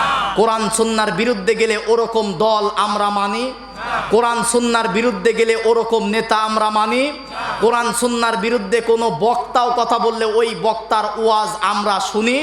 তার মানে ওয়াজ শুনবো তার, যে বক্তা কথা বলে কি দিয়া? মুরিদ হব সেই পীরের যে পীরের দরবারে আছে কি? অনেকে মন খারাপ করেন, পীর তো ভাই খারাপ জিনিস না। এই দেশে ওলি আউলিয়ারাই তো ইসলাম নিয়ে আসছে, নাকি বলেন? বণিকদের মাধ্যমে, শাহজালাল, শাহপরান, খানজাহান, তিতুমির, তাদের মাধ্যমেই তো এই দেশে ইসলাম আসছে, নাকি বলেন? ইসলাম কারা নিয়ে আসছে? ওলি আউলিয়া নিয়ে আসছে। ভালো কথা, কিন্তু যে জিনিস যত ভালো হয় সেই জিনিসের খারাপ তত তাড়াতাড়ি বের হয়, ঠিক কিনা বলেন? শাহজালালের ইতিহাস দেখেন। শাহজালালের এক হাতে ছিল তরবারি, আর এক হাতে ছিল আল্লাহর কোরআন। শাহজালাল রাতের বেলায় তাহাজ্জুদের নামাজে সিজদায় কান্না করত, রাতের বেলায় দিন কায়েমের জন্য জিহাদ করত, ঠিক কিনা বলেন? আর এখন আমার দেশের পীরগুলা শুধুমাত্র বছরে 2 বার ওরস দেয়, আর মুরিদরা বউ সাল পাল ছাগল, গরু ছাগল নিয়ে যায়, টাকা দেয়। আছে না নাই? পীরের দরবারে টাকা দেওয়া, পীরের দরবারে মানত করা, পীরের মাজারে আগরবাতি গোলাপ জল দেওয়া সম্পূর্ণ হারাম। বলেন তো কি? বিয়ের পরে 8-10 বছর বাচ্চা কাচ্চা হয় না। পাড়ার এক ভাবি বলছে, ভাবি বাচ্চা কাচ্চা হয় না আর কতদিন, ডাক্তার শেষ, কবিরাজ শেষ, দরজা একটা আছে, ছাগল একটা নিয়া, মরগ একটা নিয়া জান বাবার দরবারে সন্তান হবে। বলেন না কেন? ছেলে দেওয়ার মালিক কে? মেয়ে দেওয়ার মালিক কে? ছেলে মেয়ে উভয় দেওয়ার মালিক কে? দেয় না কে? চাইতে হবে কার কাছে? পীরের দরবারে গেলে কি সন্তান হয়? আমার দেশে এগুলো আছে না নাই? বলেন না কেন, এগুলো আছে না নাই? আল্লাহ পাকের যে আয়াত থেকে এত কথার মধ্যে আসতেছি, একমাত্র ইবাদত, দাসত্ব, গুলামি করতে হবে কার? আল্লাহ ছাড়া কারোর গুলামি, দাসত্ব করা যাবে? আল্লাহ ছাড়া যারা মানুষের তৈরি আইন, মাজারে সেজদা, কবরে সেজদা, মানুষের তৈরি করা তন্ত্রমন্ত্র মানবে, এরা হচ্ছে মুশরিক। ঠিক কিনা বলেন? এই যারা শিরিক করে, যারা মুশরিক, এদের কোনো ইবাদত আল্লাহর দরবারে কবুল হবে? তাহলে একমাত্র ইবাদত করতে হবে কার? আল্লাহ ছাড়া যদি ইবাদত করি, ওই ইবাদত আল্লাহর দরবারে কবুল হবে? আল্লাহ রাব্বুল আলামিন সূরা মাইদার 72 নম্বর আয়াতের শেষের অংশে বলেন, ইন্নাহু মাইয়ুশরিক বিল্লাহি ফাকাদ হারামাল্লাহু আলাইহিল জান্নাহ ওয়া মাআওয়াহুন নার ওয়া মা লিয-যালিমিনা মিন আনসার। জোরে বলুন আল্লাহু আকবার। আল্লাহ রাব্বুল আলামিন বলেন, ইন্নাহু মাইয়ুশরিক বিল্লাহ, যে ব্যক্তি আমি আল্লাহর আইন বাদ দিয়ে অন্য কারোর আইন, অন্য কারোর নিয়ম নীতি মানবে, এরা হচ্ছে মুশরিক। আর মুশরিক হবে যারা, ফাকাদ হারামাল্লাহু আলাইহিল জান্নাহ, তাদের কোনো ইবাদত আমি আল্লাহর দরবারে কবুল হবে? মুশরিকদের কোনো ইবাদত আল্লাহর দরবারে কবুল হবে? আল্লাহ রাব্বুল আলামিন বলেন, ফাকাদ হারামাল্লাহু আলাইহিল জান্নাহ। আর আল্লাহ বাদ দিয়ে যারা দুনিয়ার মানুষের ইবাদত, দুনিয়ার মানুষের আইন, দুনিয়ার মানুষের দাসত্ব করবে যারা, মুশরিক তারা। আর মুশরিকদের জন্য আল্লাহর জান্নাত হারাম। ঠিক কিনা বলেন? ফাকাদ হারামাল্লাহু আলাইহিল জান্নাহ, তাদের জন্য আল্লাহর জান্নাত হারাম। ওয়া মাওয়াহুন নার, তাদের জায়গা হবে হচ্ছে জাহান্নামের আগুন। নাউজুবিল্লাহ কোন। ওমা লিয-যালিমিনা মিন আনসার, ওই সমস্ত মুশরিকদের সাহায্য করার কেউ। মূল পয়েন্টে আসে, তাহলে ইবাদত করতে হবে কার? লা ইলাহা, বলেন লা ইলাহা, একমাত্র দাসত্ব, একমাত্র ইবাদত, একমাত্র গুলামি, একমাত্র হুকুম মানব কার? আল্লাহ রাব্বুল আলামিন সূরা জারিয়াতের 56 নম্বর আয়াতের মধ্যে বলেন,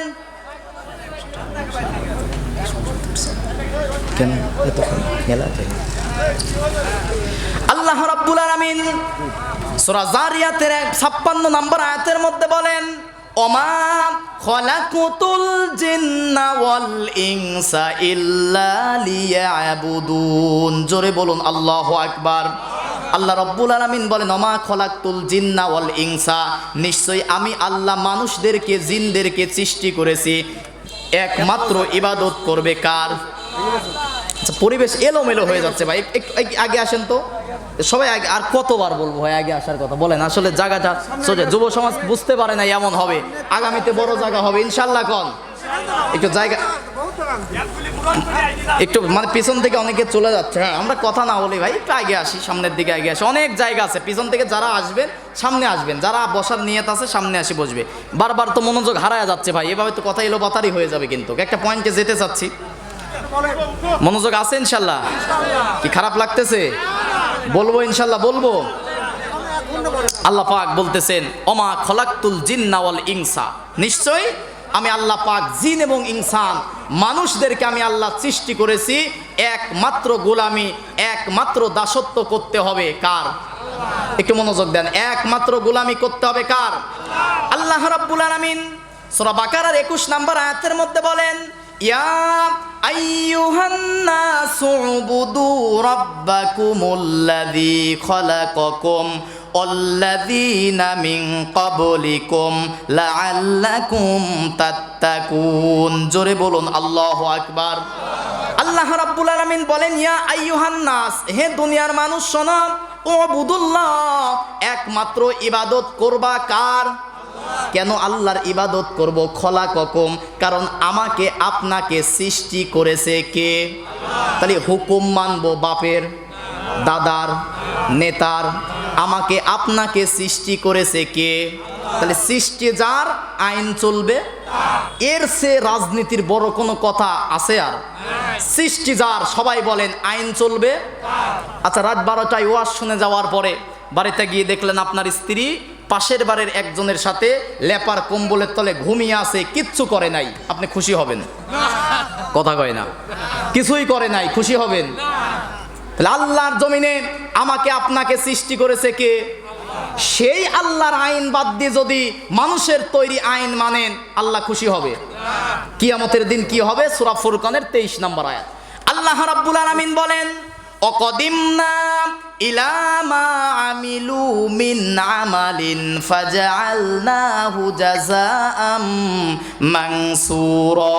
জোরে বলুন আল্লাহু আকবার। আল্লাহ রাব্বুল আলামিন বলেন, পৃথিবীতে যারা আমি আল্লাহর আইন, আমি আল্লাহর দাসত্ব, আমি আল্লাহর ইবাদত বাদ দিয়ে দুনিয়ার তন্ত্রমন্ত্র আইন কানুনের ইবাদত করবে, অনেক আমল তাদের হবে। অনেক আমল নিয়ে যখন আমি আল্লাহর সামনে আসবে, অকদিমনা, আমি আল্লাহ অগ্রসর হব। অকদিমনা ইলামা আমিলু, তারা যে আমল করেছে দুনিয়াতে, সেই আমলগুলো আমি আল্লাহ নেব।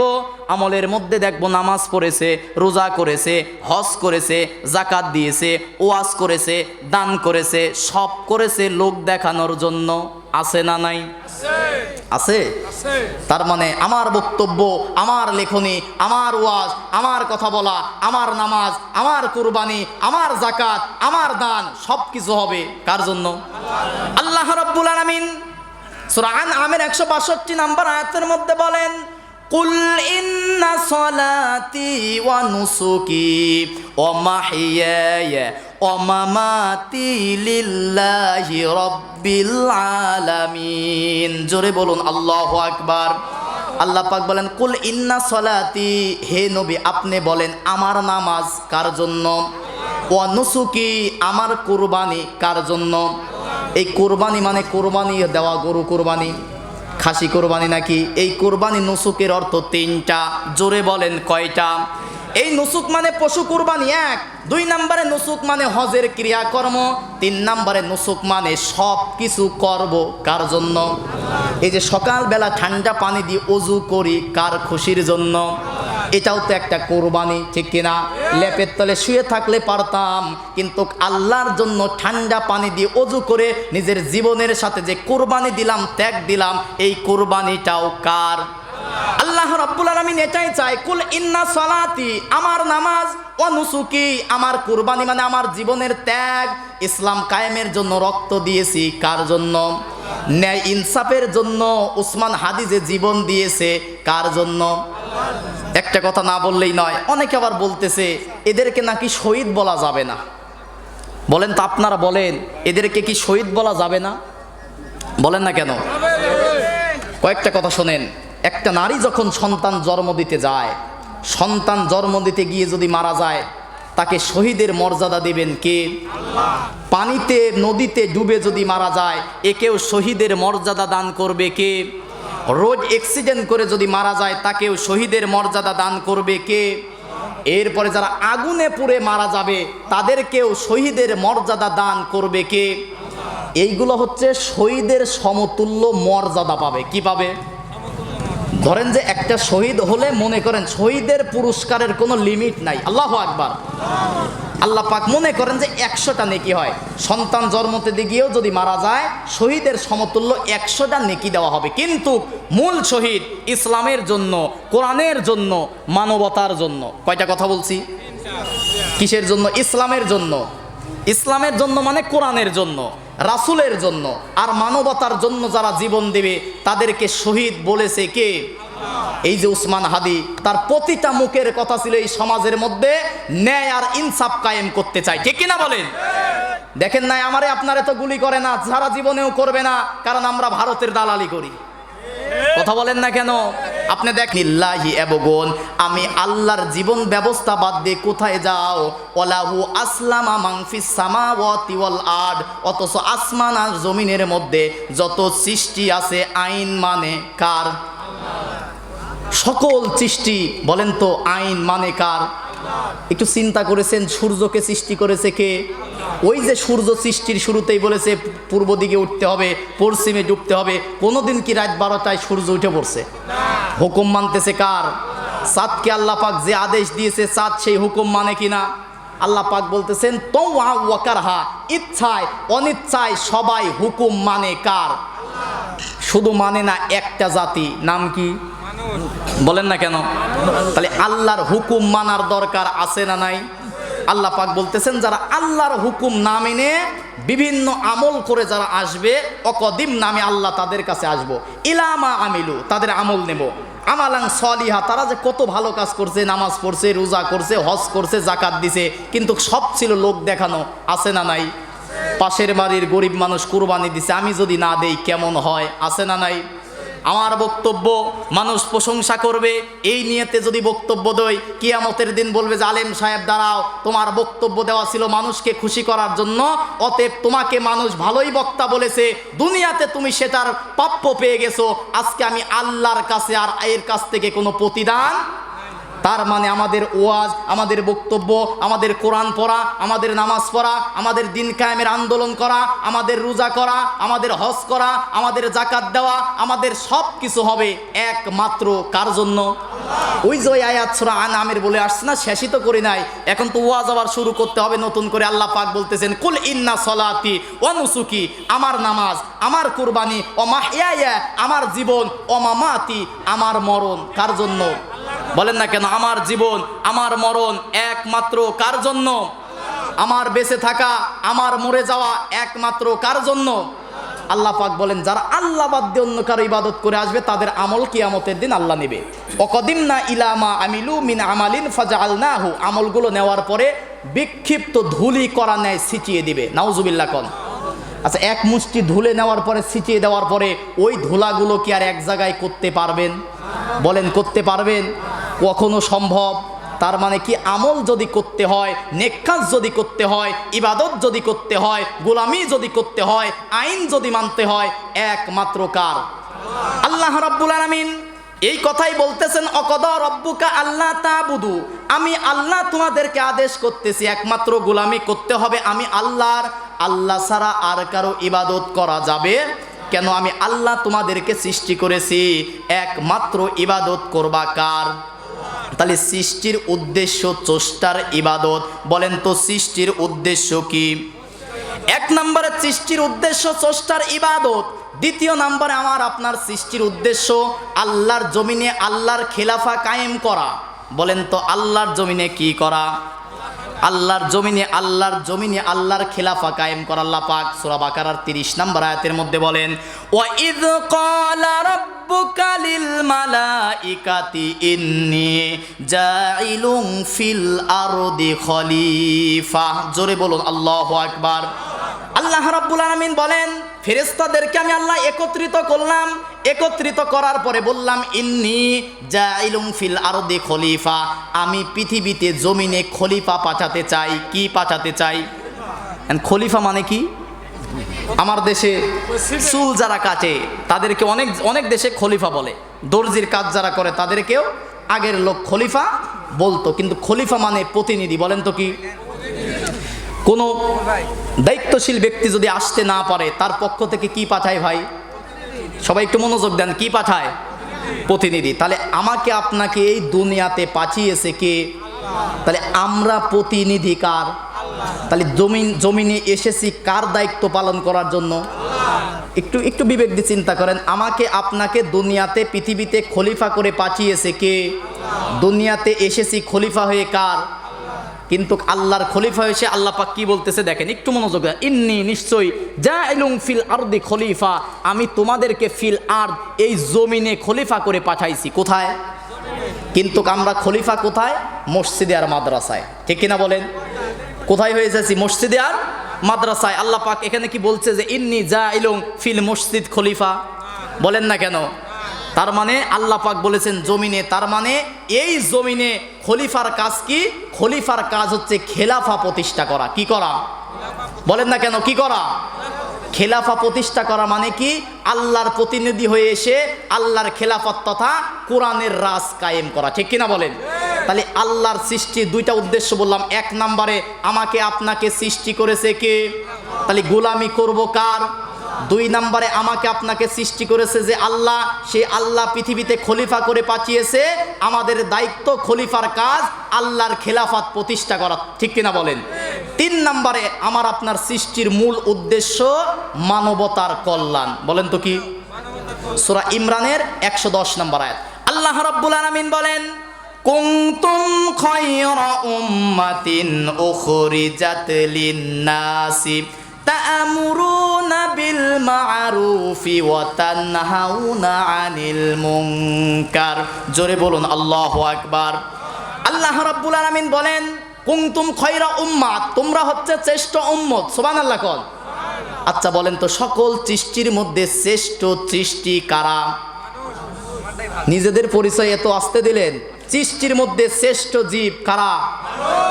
এরকম আওয়াজ দিতে হবে, সৃষ্টির মধ্যে শ্রেষ্ঠ জীব আমরা মানুষ, ঠিক কিনা বলেন?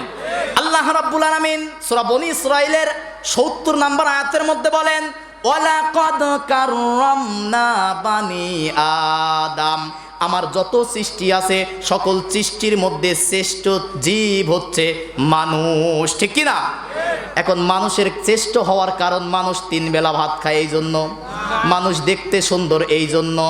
কেন আল্লাহ পাক বলেন কুনতুম খায়রা আমার আলোচনা কি বুঝতেছেন ভাই? কুনতুম খায়রা উম্মাত, তোমরা শ্রেষ্ঠ জীব, তোমরা শ্রেষ্ঠ জাতি। সুবহানাল্লাহ কোন?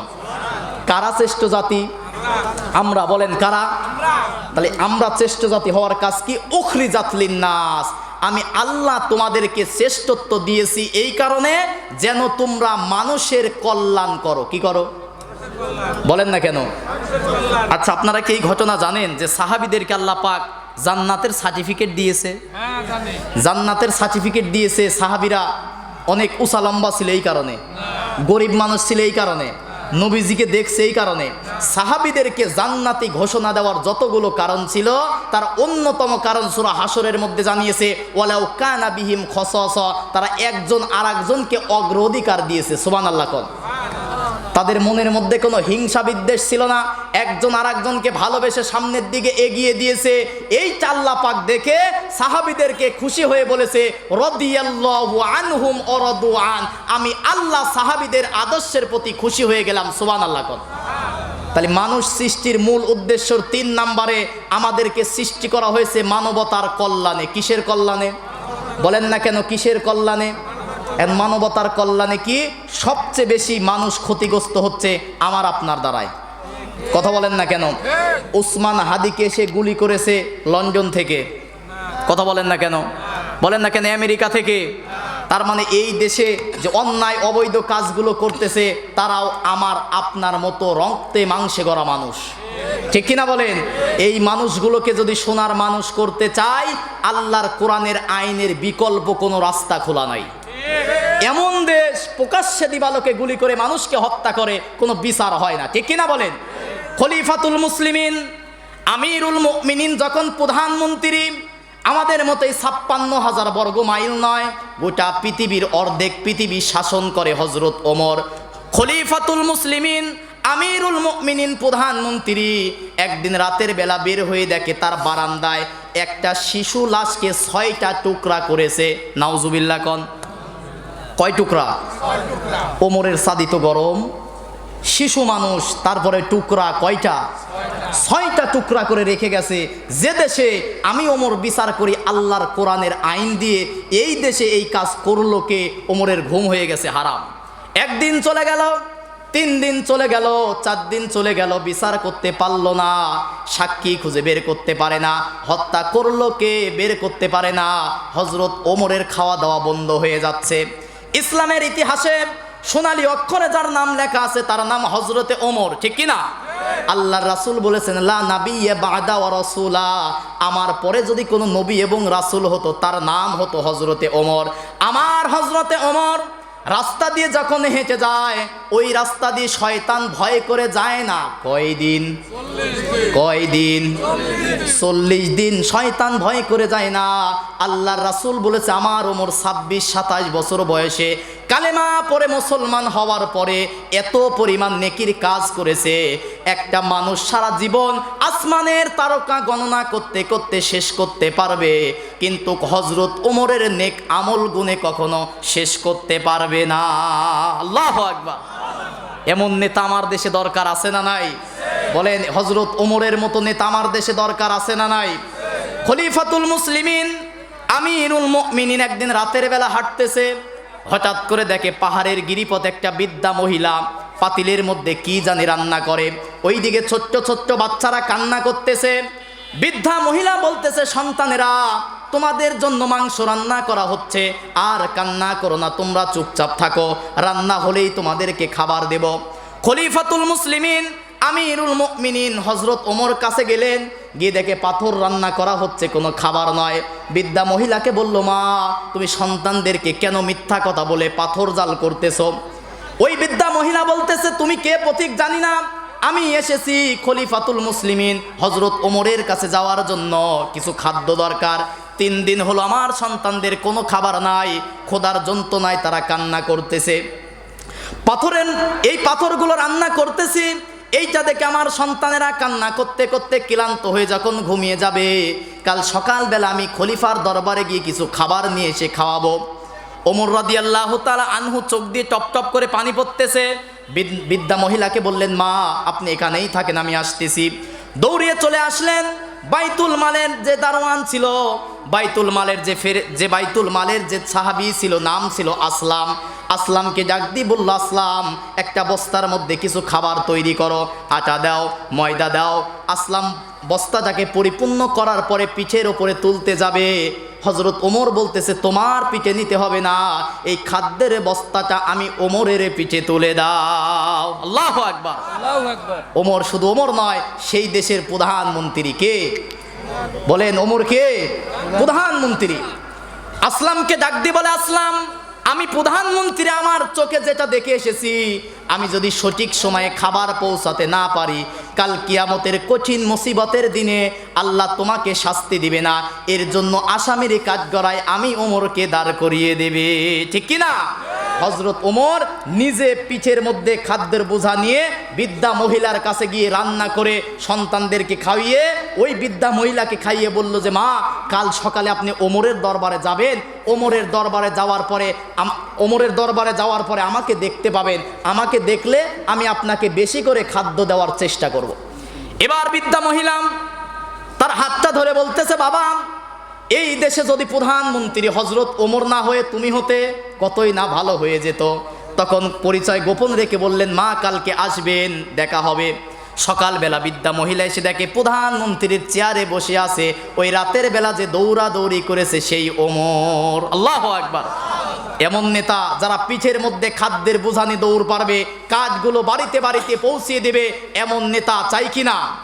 এমন যদি হতো আমার দেশের নেতা হতো, ওমরেরই মতো হতো, আবু বকরের মতো, এমন যদি হতো, চাই কিনা?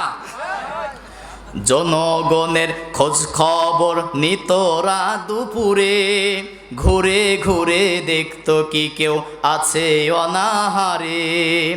আমার দেশের মা বোনেরা লাঞ্ছিতা হতো না, আমার দেশের কৃষক শ্রমিক বঞ্চিত হতো না, ধনী গরিব ভালোবাসার জীবন ফিরে পেত, যদি আমাদের নেতা হতো ওমরেরই মতো হতো, আবু বকরের মতো।